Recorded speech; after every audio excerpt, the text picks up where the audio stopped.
Gente, então, eu vou falar sobre como os meus pais aceitaram o meu estilo.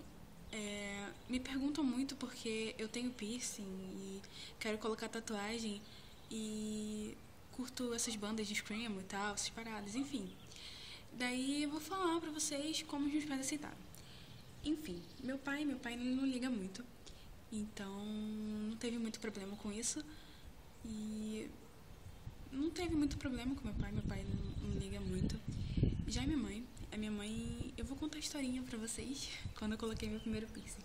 Então, eu tinha 14 anos e eu ganhei minha mesada, minha primeira mesada, e daí eu falei, pô, eu quero colocar um piercing. Aí eu fui colocar o piercing, meu amigo assinou a autorização dos pais, enfim, isso é passado, mas enfim, vamos lá. Daí eu coloquei meu piercing, cheguei em casa e minha mãe olhou para aquilo e perguntou, aquela bolinha lá, ela perguntou o que era. Aí eu falei que era um piercing falso. E daí passou um tempo e eu tinha. A gente foi no meu aniversário de 15 anos. A gente foi numa praia. E eu entrei na água e mergulhei e minha mãe tava do meu lado. Aí ela me perguntou o que era aquilo no meu nariz, saindo do meu nariz, né, na verdade. Aí eu falei que era o piercing. Ela falou tanto, mas tanto no meu ouvido que, cara, vocês não tem noção, gente. Eu pensei que eu nunca mais ia colocar piercing na minha vida. Daí eu comecei a largar a orelha, com 15 anos mesmo. Aí coloquei 3 milímetros.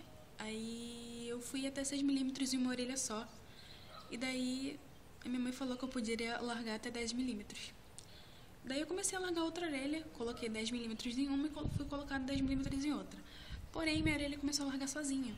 E daí eu tive que ficar comprando vários alargadores maiores. Então, foi passando o tempo e eu cheguei até 20 milímetros nas duas orelhas. E daí, tá bom, até aí tudo bem. Aí eu fui colocar esse piercing do septo. O piercing do septo eu coloquei quando eu tinha 18 anos. E eu cheguei em casa e eu coloquei o piercing pra dentro. Minha mãe não sabia que eu fui fazer o piercing também. Esse piercing também. E eu coloquei esse piercing pra dentro. Aí no dia seguinte eu fui acordá-la, porque ela pediu pra acordar ela cedo. E daí eu fui acordar ela cedo, como ela pediu. E daí eu olhei pra cara dela e falei, mãe, acorda e tal, porque tá na hora e tal.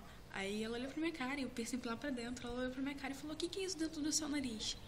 Aí eu, é um piercing. E ela falou muito mais do que isso aqui. Ela falou que era parecer de vaca e tal. E ela ficou me zoando muito tempo por causa disso. Tá, aí eu quero colocar tatuagem, né? Então, como eu falei, eu quero colocar tatuagem. E eu fui conversar com ela sobre isso, que eu queria colocar uma tatuagem e tal. Fazer algumas tatuagens, na verdade. Aí ela brigou muito comigo e disse que isso era muito feio e tal. Enfim, por causa da sociedade, né, também. Porque muitas pessoas discriminam e tal. Então, ela falou isso pra mim e falou que eu não ia arranjar emprego e tal, enfim. Aí eu discuti com ela e eu falei pra ela uma frase, umas palavrinhas que ela não falou mais, não discutiu mais comigo sobre meu estilo. Então, lá vai as palavras. Eu falei pra ela que a vida é uma só e a gente só vive uma vez. Então, a gente não pode. A gente não sabe quando a gente vai morrer, né? Enfim, a gente não sabe quando a gente vai. Sei lá, enfim. Aí eu falei pra ela que eu não queria viver uma minha vida sem, sem fazer as coisas que eu quero. Tipo, ela fala que é ruim, que é feio, que é estranho, mas pra mim não é. E eu posso me arrepender no futuro, mas eu vou ter vivido o que eu quis viver. Então, é basicamente isso. E eu não quero viver uma vida que eu não quero viver, sabe? Eu quero fazer as coisas que eu quero, entende? Então, foi basicamente isso que eu disse e ela nunca mais brigou comigo sobre isso. Então, é isso. Eu não tô brigando, nem falando pra ninguém falar isso, nem pedindo pra ninguém mudar o estilo, tá? E é isso. Espero ter ajudado. Não sei se eu ajudei. Ou é só uma resenha mesmo, enfim. Um beijo. Tchau, galera.